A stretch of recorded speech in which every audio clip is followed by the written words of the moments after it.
Hi there, and welcome to the Northern Kentucky Spotlight. And today we're going to be talking about all kinds of great things happening in Northern Kentucky, as we do each and every week. I'm Catherine Nero, alongside Jeremy Schrin, furiously tweeting over there.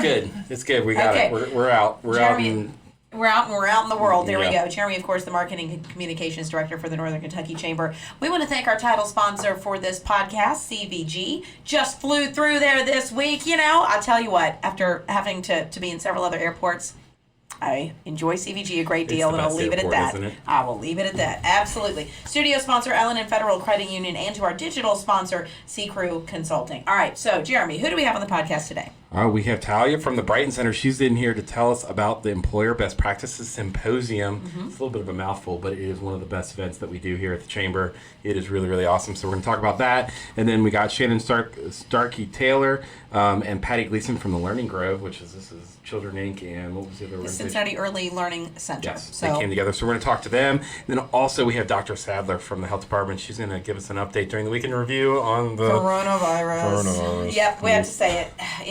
Okay, so we're going to be talking about all that fun stuff coming your way in just a few minutes. But first, we want to hear from that sponsor, L&N Federal Credit Union. Sometimes life is hectic. Choosing a mortgage lender shouldn't be. The L&N 5-5 Mortgage offers competitive rates, no PMI, and up to 100% financing. That's a mortgage that comes with peace of mind. Whether you're purchasing a new home or refinancing, you'll feel right at home with L&N. We're local, trusted, and we'll be here for you even after your closing. Call 800-292-2905 and get started on your 5-5 mortgage. L&N Federal Credit Union. Welcome home. And welcome back to Northern Kentucky Spotlight. As promised, we're going to talk about now the Best Practices Symposium. And Talia Fry from the Brighton Center is here to tell us all about it. Hi. Hi. Let's talk about this. What is it? Tell us about the Best Practices Symposium. So this is the second annual Employer Best Practices Symposium. And this year the theme is the future of work. And so we will be kicking off the event with a keynote from Nick Dokic from Ulimi, who's going to talk to us about how AI and human resources are interfacing in the future of work, what that's going to look like in the workplace. And then we're going to get together with 20 table topic experts and talk about what are some of the biggest workforce challenges for employers in our region. Yeah, let's talk about this 20 tables. It's a different format for any chamber event that we do. Yeah. And it's really interesting. So tell us about that a little bit. Yeah. So we like to think of it as speed dating, except around employer solutions. So we did a call for speakers, and we have 20 table topic experts who are going to lead topics that are going to allow our participants to select 4 of those and get 30-minute deep dives on 4 topics that are really tripping them up in the workplace. So in small groups? In small groups. Gotcha. Oh, that's great. So they can ask more specific questions and those sorts of things. Yep. We like to think of it as a fireside chat at the tables. There you go. Yeah. So what kind of topics are we talking about? So we are talking about everything from onboarding and creating a sticky culture at your organization to reducing employee burnout, to how are we going to deal in this political year with making sure we're treating each other well in the workplace and keeping politics at bay. So a little bit for everyone. Awesome. So who should attend this topic? Is it for the CEO level? If they can't make it, who should they send? Yeah. So absolutely, CEO level, small business owner, if you care about your talent pipeline in your organization, if you lead people, if you are in human resources, this is something for you. There is going to be something for everyone who cares about that talent pipeline. And a bunch of experts right in one place. I mean, you have to go to a million different places to find out all this information. Yes, 20 experts. There's employers from our big employers like Cincinnati Bell and St. Elizabeth to our smaller employers like Centennial with Mike Sipple. So there's going to be a wide variety of representation from the business community, and I think you can get something from any topic that you sit with. Yeah, Mike Sipple and Doug from Ulimi. I mean, Both, podcast guests. Exactly. How about that? Yes. So let's see here. What topic or speaker are you most interested about here, personally? Yes, so I am really excited to hear Megan Cummings, who is with the Women's Fund of Greater Cincinnati Foundation. She is leading a topic around retaining our lowest wage workers in our community. What are some of the best practices to make sure we're supporting low wage workers in our community? How are we providing benefits, thinking outside the box, and ensuring that they're able to take care of themselves and their family? Megan is such a important resource in our community, and I'm so excited to have her be able to share with employers. So if people want to come, when and where is it? So it is March 26th from 7:30 to 1 at Receptions in Erlanger. Registration on the Chamber's website. Yep, nkychamber.com There you go. /events. All right, so it is Diversity Month here at the Chamber, so you get to do the diversity questions. Yeah. So, why is diversity and inclusion important to the work that you do? Yeah, so in my role at Brighton Center, I'm in workforce development, and really our mission at Brighton Center is to create opportunities for families to reach self-sufficiency. So we're really in the family prosperity business. And the opposite of family prosperity is poverty. And we know that poverty is disproportionately affects people of color in our community. And so when we think about diversity and inclusion, how are we making sure that people of color in our community have the same ability to take care of themselves and their families? And so we are doing a lot of work at Brighton Center at really looking at how are our programs equitable when it comes to race and to outcomes. And we really challenge all of us in this community to think about how we are moving forward as a community and thinking about how race affects poverty. Excellent. Well, good luck to you and all that you're doing at the Brighton Center with that and everything else, and to the Best Practices Symposium. Yeah. Sounds like fun. Speed dating it is. All right. Thanks so much. Hey, and you stay with us. We got lots more to come. C Crew, though, has a message for you coming up first. Ranking on Google Search and Maps is easy to understand, but hard to do. It requires constant effort and attention, uploading new photos, responding to Google reviews, writing weekly posts, and checking suggested updates. Google listing optimization takes experience and time, and there are no shortcuts. C-Crew gives your Google My Business account the steady, consistent attention it needs to be effective, optimizing, updating, and expanding critical content every single week. From local retail stores to large regional networks, C-Crew generates content, establishes benchmarks, and creates dramatic, measurable increases in engagement. So what can C-Crew do for your business? More calls, more clicks, more clients.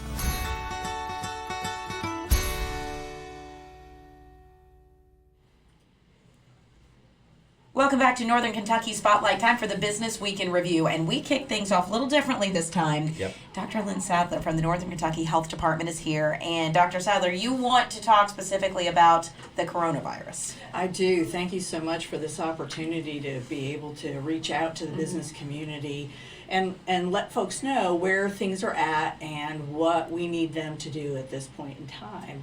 So coronavirus, of course, people are probably well aware if they're watching the news at all.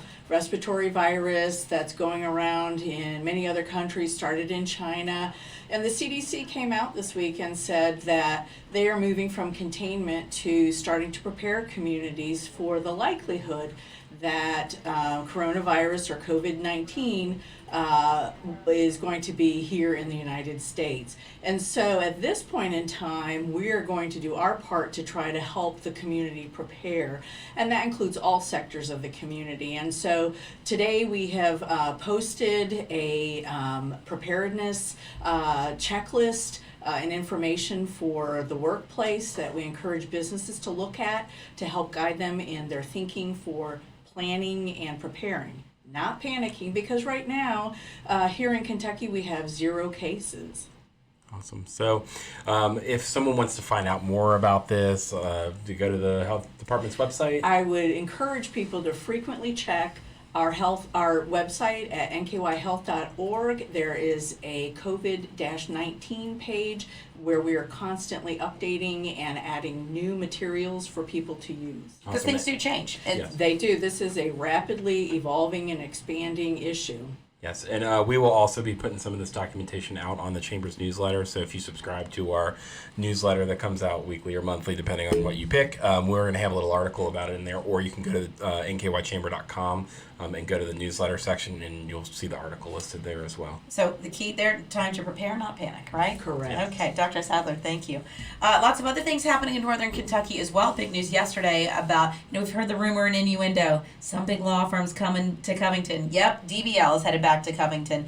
In fact, it's Northern Kentucky's largest law firm. It left Covington for Crestview Hills in 1983. Now it's coming back to the Monarch Building, and it's gonna still look like the Monarch Building there. This is between, right around Green up there on 4th, but they're going to build an additional building in the back to kind of help it. There's an incentive package there, and the move, they say, is due in part to the growth in Covington, which DBL says will also help increase, clients. That clients want to be where clients are, so that's why they want to come back to Covington. Yeah. Also, Democrat Rachel Roberts wins that special election, the House District 67. That was Dennis Keene's old seat. The term ends soon, though, so that she's going to have to go through another election. Unfortunately, in November, she'll have to do this again. We also want to remind you that the May primary election is May 19th, so get out there and vote in that primary. And the deadline to register to vote or update your voter registration is April 20th. And you like this next one. Oh, yeah. I'm going to take this next one. Yeah. The Carnegie got a big, huge youth arts grant. They were awarded $25,000 from the Dornett Foundation to support arts education and programming. It includes the programming, their in-school workshops, the Art Stop, Artist Series, Camp Carnegie summer camps. Who wrote that grant, Jeremy? Somebody who's really awesome at writing grants. Yeah, and who would that be? My wife. Oh, they have a great staff down there. Kim runs a great organization, and Elisa, who does their educational programming, she is unbelievable. And if you've not sent your kids to Camp Carnegie, you got to do it. It's awesome. It's incredible. Okay, so congratulations to the Carnegie. And also, St. Elizabeth is opening up a new specialty pharmacy. So this is the former Fifth Third at Thomas More and Dudley. It'll fill prescriptions for critical and complex situations. So cancer, HIV, hepatitis C, which are more difficult and expensive and need more closely to be monitored more closely, and so this will be a different place they can go, not just a regular pharmacy. Yep, it should help out with that new cancer center.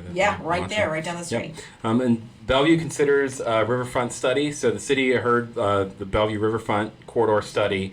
South Bank Partners led the study and made recommendations about development and improvements, including how to incorporate the Riverfront Commons into Bellevue. So that's like the trail along the river. Traffic issues on Fairfield Avenue, which if you've ever gone down to the party source, woo. And then council will consider and report back soon. So entrepreneurship, some training is coming to the COV. If you've heard of Mortar, which is has its base in Cincinnati, it's kind of an incubator for. So Mortar is the organization from Cincinnati, and then Renaissance Covington. They're joining together. It's going to be a 15-week program for aspiring or existing entrepreneurs.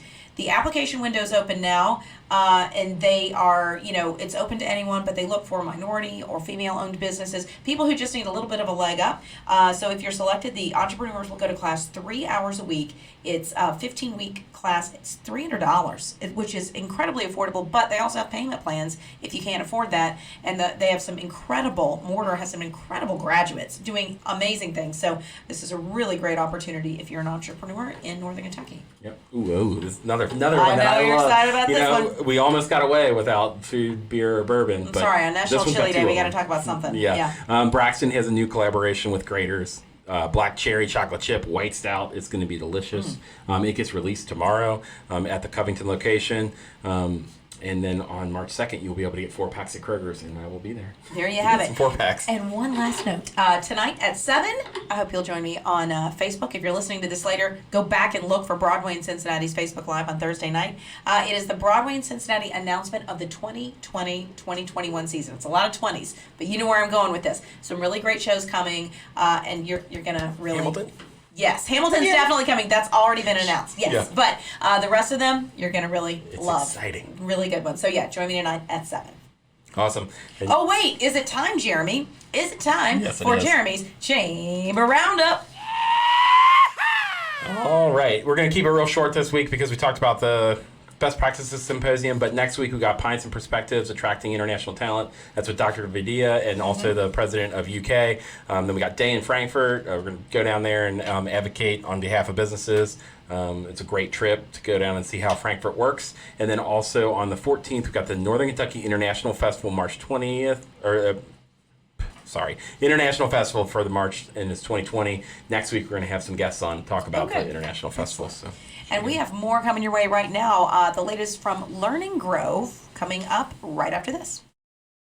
CVG Airport is the lowest fare airport in the tri-state region with 54 nonstop flights and direct international service to 7 destinations, including Paris, France, and now home to both DHL's and Amazon's global cargo hubs. The airport is furthering its position as leader in aviation and is deeply committed to being an economic driver for the community. You can learn more and start your next adventure at cvgairport.com.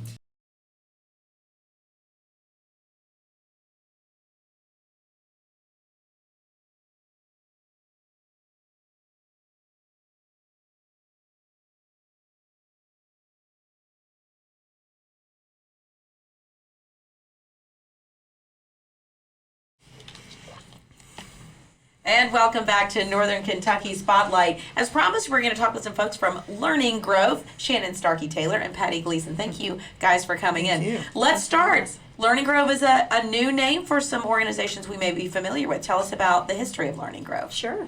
So Learning Grove is the merger of 2 organizations. So Cincinnati Early Learning Center, which primarily did services in Cincinnati, and Children Inc., which primarily did services in Northern Kentucky with some services in Ohio. Our 2 agencies had been around both for 40 years, and our core focus was early care and education. And what we found is that we needed to build our capacity and that we were doing similar work, but we didn't have enough manpower, so to speak, and that we also wanted to come together on a joint advocacy agenda.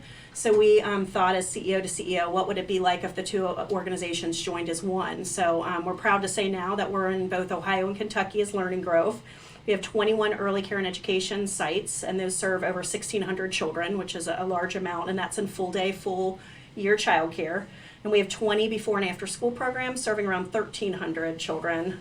We also have Navigo Scholars, so college and career readiness. So we like to say that we do cradle to career services, and that serves a couple hundred students every year. And then we're also supported by, I mentioned our advocacy efforts, but also an innovation lab.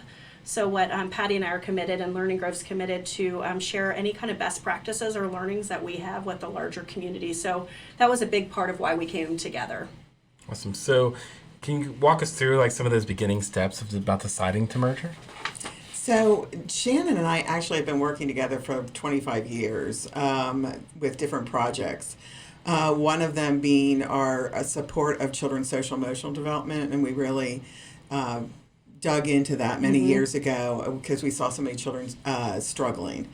And then we also did a whole project together on environments for young children.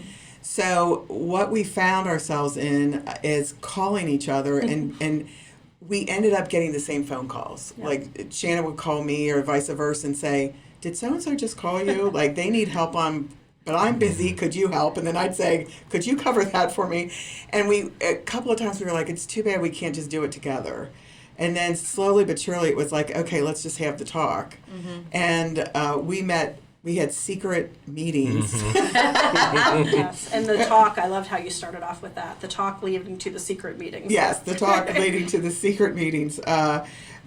Starting probably last September, and then around February, we actually pulled our boards together, who did a really intense, which is wonderful, their due diligence on digging in, and asked a lot, just kept asking really hard questions. So it just made sense, and it's many people were surprised because we were 2 agencies that were in strong positions. We didn't need to combine, but we just really felt that we had talents and staff that already worked together and really complemented each other, and we were like, oh, if you put them together, this would be amazing. Yeah.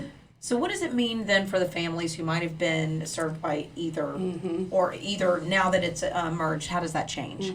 For our parents, it really doesn't. I mean, actually one of our staff even wrote a book for the children about change. Oh, that's and sweet. that the name changed, but your teachers stayed the same and the quality stayed the same.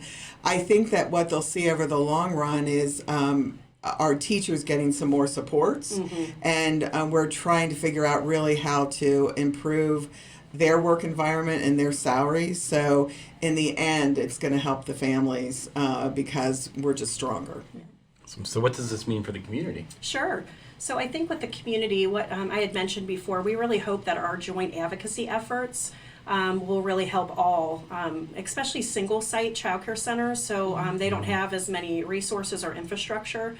So with a combined advocacy effort, we hope that with reimbursement rates for childcare, if those get increased and if we had some part of it, that would be great. Yeah. Also with our innovation, so we both have done innovation for years of, looking inside our programs and what would make our programs even better and what are some programs and products that parents would need.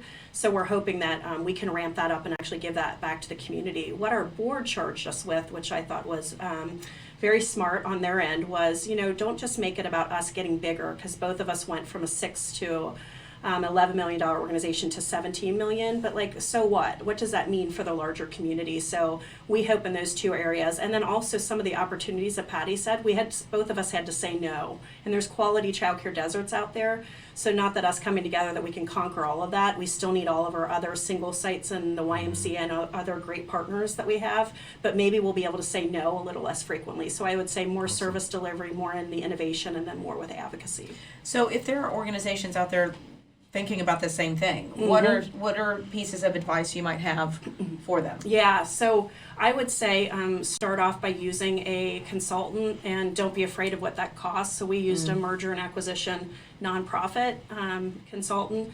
United Way, I wanted to give a shout out to United Way for funding that work. They funded our facilitator. She led us through a whole due diligence process, set up a steering committee of 4 board members from each organization. So I would say to start off with that. We spent a lot of time on culture, which I know that's a buzzword, but really spending time during the due diligence process, not just looking at the financials, but do we have a good culture fit? Because the rest I think could kind of play out. We also did our integration earlier before we even went to a board vote, which was kind of strange to me. I was like, well, what if the board votes no? This is kind of weird. But our consultant encouraged us to build relationships and have our staff at multiple levels build relationships first. And that really allowed us to just get a lot of traction once the board vote happened. So I would say start early with the integration. It's never too early to think about it. We also surrounded ourselves with others that are better. So nonprofits aren't always great at branding. So we had branding expertise that helped us. Finally, I'd say over-communicate and over-include and over-involve. We thought that we were communicating well, but there were some areas where we underestimated the change and change management. So just make sure you're putting enough time in that up front. And don't be afraid to say no. Yeah. Don't be afraid to get into it and then go. And we've both had situations like that. It was like great agencies, but there's just not a fit. Yeah. And I think that's the important piece. Right, which is an important part of even strategy overall. Yes, so right. There were several that will never come to a podcast where it was just not the right opportunity. So I think putting money up front and doing the due diligence and using a trained facilitator, getting the right 4 board members in place, and then involving your staff at the right time, but earlier than perhaps you might think would be. Right. It's always tough to spend that money up front, but what it's done in the long run. Absolutely. And Absolutely. the combination that you guys can do on both sides of the river is impressive. Yeah. So thinking forward to the rest of this year for 2020, what is going to be your biggest focus? Yeah. So you wanna start? Well, I think obviously working with our staff in strategic planning and getting everybody with the same vision of where we're moving. We really want to focus on doing everything that we do the best. So really looking internally and trying to work for advocacy efforts to make sure that our staff can get compensated the way they should. Yep. So I would think that's, do you have anything to add? Yeah, on I think that? I would add brand activation. We mentioned branding, and so we are appreciative of being on this podcast and with the Northern Kentucky Chamber. So we're spending a lot of time just getting the word out so people aren't confused. Are you Children Inc.? Are you CLC? Employee engagement, Patty mentioned, but we're 2 organizations coming together with 400 staff. And then finally, just raising dollars. So you all know that nonprofits are really what rounds out our budget is not just the government funding. So we've got our Gala in the Grove that's coming up, and Catherine Neera was our spokesperson. Yes. Yeah, she handled us last year and did a really good job. So we've got that coming up at the end of March. So really promoting the new agency, promoting the brand, and making sure our employees are feeling really good about the merger. Excellent. Awesome. Well, we've got our question of the month Yes. to head at both of these guys. So this month the Chamber is focused on diversity and inclusion. Why is diversity and inclusion important to the work that you do? Well, obviously, we want our youngest children to grow up and be respectful and accepting and constantly curious. I like to think that we raise critical thinking to a whole new level. So we want our centers to represent the neighborhoods we're in. And we want children to see people who look like them and look different. I think that early childhood programs are an incredible opportunity for our community to bridge together because parents are there for the same reason. They want what's best for their children. And they see their children connecting, and then they connect. So it's exciting to see. And I think we also represent for children books and literature and pictures and food even and things like that of cultures that they might not ever be exposed to. But to realize that there's all differences and that it's a celebration and exciting to experience. So. I think at our staff level too, we have up in place a senior director of equity and inclusion, which was something new for our organization, and we're actually just spending some time as a new leadership team reading the book White Fragility and just trying to wrap our heads around what does this diversity mean and what kind of areas do we need improvement, and just really acknowledging that there's some work to be done in there and hitting it head on. Excellent. Interesting perspective that through the eyes of children, diversity through all the times we've asked this question, it's always been in the business I'm sense. gonna miss this question. I know. It's That really was the interesting. last time we had to ask it. Yeah, because it's interesting. A lot of the question. questions that we have, Really good they're a little bit easier, or Yeah, we're little, like- like what's your favorite product or right, whatever. yeah, yeah. And every time we ask this, everybody says, "Ooh, that's a good one. Oh, I Yeah, can't wait to it's- answer that one." Yeah, three eyes of the It's children. good to hear. It's beautiful to see. Yeah. One day I was in an observation booth and I saw a child that was from Africa and one that was Latino and a Caucasian child. It looked like a setup, for a picture. Right. And Like, this is real. they were building a structure together, and they didn't even speak the same language. Oh, it's my God. And the amazing. joy Yeah. that was in there, and there had just been some really hateful media that had been out recently, and tears came to my eyes because I was Sure. like, if everybody could Right. model after our Right. children It's a great who point. don't see differences. That's a great point. Yeah. Great. Well, thank you guys so Yeah, much, thanks and for having best us. of luck in the and with the new Learning Grove. We look forward to seeing all that you guys do. Great. Thank Thanks you. so much. And what do we have coming up next week, Jerry? Next week, I already told you one. Yeah, that's right. Northern Kentucky International Festival, and so the theme next month is international. Oh, I like it. So we I might like have it. something cool. I like that. It's going to be another softball, like what's your favorite country to visit? That's okay. But it'll be fun. As long It'll as be they cool. We'll bring get some food good from answers. said country, I'll You're be set. happy. Yeah, and then we Exactly. also got how to grow your business with social media marketing. Fantastic. Tune Handy in for for us. that one. Yeah, there you go. Okay, so that branding discussion. Here we go. Be back here next Thursday. And we want to thank, as always, our title sponsor, CVG, our studio sponsor, the L&N Federal Credit Union, and also their digital sponsor, C Crew Consulting, and all of today's guests, Talia, Dr. Sadler, and then Shannon and Patty as well. Thank you guys very much. Thank you. For joining us. I'm Catherine. This is Jeremy. That's Ben over there running the show. Subscribe on your favorite podcast network if you are listening. If you are watching on Facebook, go ahead and hit share. And we'll see you right back here for the Northern Kentucky Hi, Gianna. Spotlight. Hi, Yeah. Gianna. Is that what we're doing every time? Yeah, Oh, we're doing hi, every- Gianna. Hi, Gianna. How are you? We'll see you back here next week. Bye.